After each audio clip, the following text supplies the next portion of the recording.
BBC के दिल्ली और मुंबई दफ्तरों पर रेड जारी है। आईटी से सर्वे बता रहा है। कुछ लोग ये कह रहे हैं और साथ ही साथ विपक्ष की तरफ से ये आरोप लगाए जा रहे हैं कि जो रेड है, जो सर्वे जिसकी बात की जा रही है, वो बीबीसी डॉक्यूमेंट्री के बाद कार्रवाई यहां पर की जा रही है। हालांकि जो बीजेपी है वो इससे साफ इनकार कर रही है।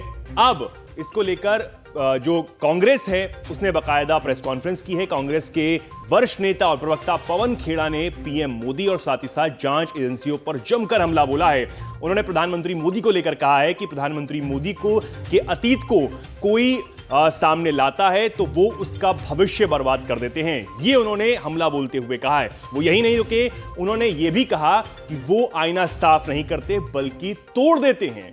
पवन खेड़ा ने इसी के साथ जांच एजेंसियों पर भी निशाना साधा और उन्होंने कहा कि ईडी, सीबीआई और आईटी को अलग अलग देशों में अपने शाखा जो है वो खोलनी चाहिए। इस तरीके से उन्होंने ये निशाना साधा है। आपको बता दें कि कांग्रेस और अन्य विपक्षी दल इस सर्वे को, रेड को, वो ये कह रहे हैं कि अघोषित आपातकाल इस देश में लगा दिया गया है। इस तरीके से बीजेपी पर हमला लगातार जो विपक्षी दल हैं वो बोल रहे हैं। अब कांग्रेस ने प्रेस कॉन्फ्रेंस कर प्रधानमंत्री मोदी को निशाने पर लिया है। उन्होंने क्या कुछ कहा है वो आप सुनिए। उम्र भर गालिब यही भूल करता रहा, धूल चेहरे पे थी, आईना साफ करता रहा। लेकिन यहाँ मोदी जी तो आईना साफ नहीं करते, तोड़ देते हैं आईना। बीबीसी पर कल आपने देखा क्या हुआ, सर्वे हो रहा। हमारे साहब को इतना नहीं मालूम बीबीसी कोई प्रॉफिट लॉस का रेवेन्यू मॉडल नहीं है। जितने भी सब्सक्राइबर हैं बीबीसी के, वो एक लाइसेंस फीस पोस्ट ऑफिस में जमा कराते हैं।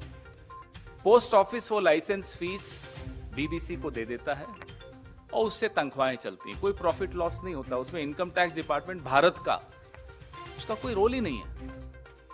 इससे साहब को क्या फर्क पड़ रहा है? उन्हें तथ्यों से कोई मतलब नहीं। साहब के अतीत पे कोई प्रकाश डाल दे या कोई अतीत को सामने खंगाल कर ले आए तो वो उस आदमी का, उस मीडिया हाउस का भविष्य बर्बाद कर देंगे। ये है इनकी असलियत। यही बीबीसी 2014 से पहले तो साहब उसके बारे में भाषण दिया करते थे कि साहब हम तो भरोसा ही बीबीसी पर करते हैं। आज क्या हुआ? तो खुद इतिहास खंगाल खंगाल करके सरनेम पे चले जाएंगे कि गांधी हो या नेहरू हो, और इनकी पार्टी और इनकी विचारधारा हजारों साल पुराना इतिहास सबको याद दिलाती रहेगी। अरे साहब आपके साथ ये बुरा हुआ।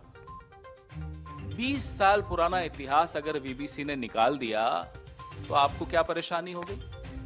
इनको ईडी, सीबीआई, इनकम टैक्स का अब अलग अलग देशों में एक फ्रंटल ऑर्गेनाइजेशन तो इनकी बनी गई है। अलग अलग देशों में इनकी शाखाएं बना देनी चाहिए। जैसे आरएसएस की शाखाएं होती ना, वैसे ईडी की शाखा अमेरिका में, इंग्लैंड में, शायद फिर हिंडलबर्ग जैसे लोगों को भी चुप करा सके। मजाक बना दिया है देश का। He is made a mockery of this country. We are not a banana republic and we'll never be. लेकिन आप जो इस देश में कर रहे हैं, फिलिप कॉटलर अवार्ड न पहले सुना न बाद में सुना, पूरा तंत्र जागृत हो गया। अरे साहब मोदी जी को जय जयकार हो गई, फिलिप कॉटलर अवार्ड मिल गया। तब विदेशी साजिश नहीं होती। ऐसी ऐसी अखबारें जिनका कभी नाम नहीं सुना विदेशों में, कहीं उन्होंने पेज 1 पे छाप दिया कि मोदी जी महान है तो मोदी जी, बस उसी को लेकर पूरे देश में डिबेट्स हो रही होती हैं। विश्व गुरु जो अब तक तो देश के मीडिया को काबू करता था, विदेश के मीडिया पर भी रेड डालता है। विश्व गुरु ऐसे बनते हैं। विश्व गुरु पूरे विश्व के मीडिया पर रेड डालेगा, ऐसा विश्व गुरु हमारा। मजाक बना रहे, हंस रहे हैं लोग हम पर। और दुख होता है कि जब भारत जैसे देश के प्रधानमंत्री की हंसी उड़ती है। अफसोस होता है, भले विपक्ष में हो हम, प्रधानमंत्री होता है, अपनी हंसी खुद उड़वाए जा रहे। मुझे याद आया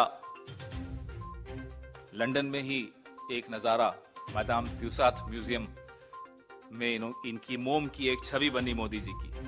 वो नजारा आप याद करिए। खड़े होकर उसको निहार रहे थे, अपनी ही छवि को। आप लोग सब कैमरा टीम गई थी, सब फोटोएं खींच रहे थे। तब कोई विदेशी साजिश नहीं। कोई अवार्ड मिल जाए, कोई रिकॉग्निशन मिल जाए, कोई विदेशी साजिश नहीं। कहीं कोई सच निकल कर आ जाए, साजिश हो गई, टूल किट हो गया, राष्ट्र विरोधी हो गए। वीके न्यूज, राष्ट्र के नाम।